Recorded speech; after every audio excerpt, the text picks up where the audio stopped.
de responsables des Nations Unies ou de grandes ONG dans l'hypothèse d'une attaque terrestre à Rafah. La directrice de la communication de l'UNRWA, l'UNRWA c'est cet office des Nations Unies pour les réfugiés palestiniens. On en a déjà parlé, je vous avais dit que créé en 1949 pour un an ou deux, le temps que les réfugiés de la Nakba puissent revenir, l'office est toujours malheureusement d'actualité.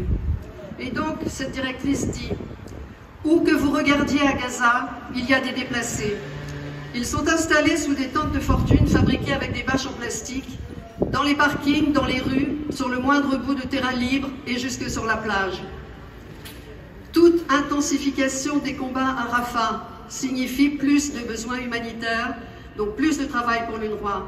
Sans financement, nous serons incapables d'y faire face. » Elle fait là référence à la décision de nombreux pays, après une accusation absolument non fondée, pour l'instant en tout cas, des services de renseignement israéliens qui prétendent que 12 employés sur les 13 000 de l'UNRWA à Gaza auraient participé à l'attaque du 7 octobre. Sans ce financement, l'UNRWA ne pourra plus fonctionner à la fin du mois.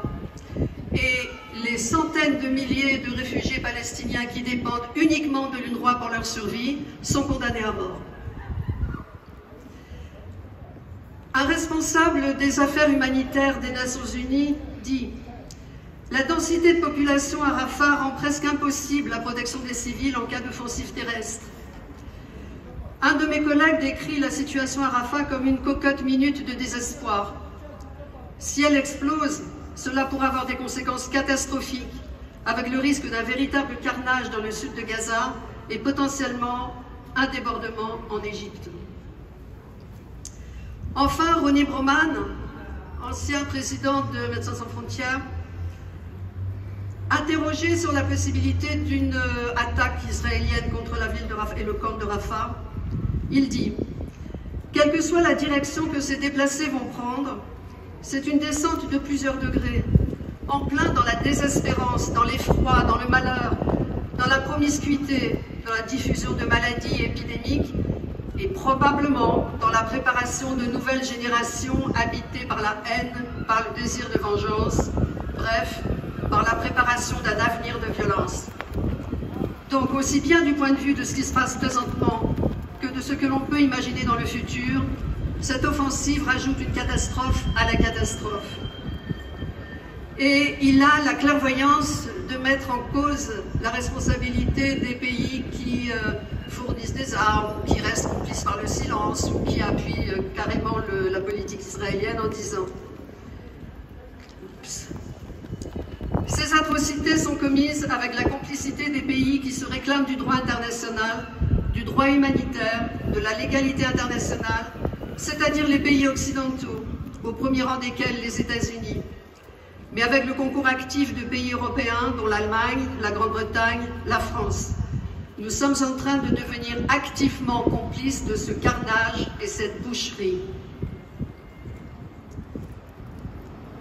Alors, le monde, justement. L'Union européenne et même les Nations Unies commencent à s'inquiéter, disent-ils, je cite, c'est guillemets, s'inquiéter, devant le refus de Netanyahou de mettre fin à la guerre, et non seulement ça, mais de l'intensifier dans le sud et de s'attaquer donc aux 1,7 million Palestiniens qui se trouvent à Rafah actuellement à peu près.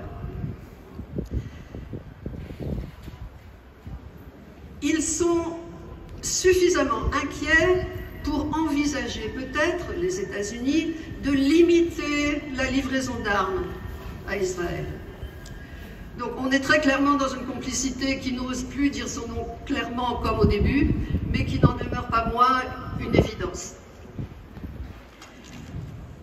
On parle de danger d'élargissement régional de cette question de l'attaque israélienne contre Rafah et contre Gaza de manière générale. Effectivement, dans les pays du Golfe, ça commence à devenir extrêmement difficile, compliqué, avec les bombardements sur la Syrie, encore aujourd'hui, avec les bombardements sur le Yémen, avec l'Iran qui rue dans les brancards, etc. Et au sud Liban, des échanges de tirs. Donc on est réellement dans une situation explosive et la poursuite de la guerre à Gaza ne fait évidemment qu'intensifier les risques. La France a envoyé son ministre séjourné faire un tour dans la région. Il a dit à Israël de calmer un peu le jeu, et puis c'est tout. Et puis, il y a quelques jours, il y a eu à Paris une commémoration, enfin un hommage aux Français qui ont été victimes de l'attaque du 7 octobre. Et le président de la République française a osé un amalgame absolument honteux. Il a dit que l'attaque du 7 octobre était le pire crime, le pire massacre antisémite du siècle.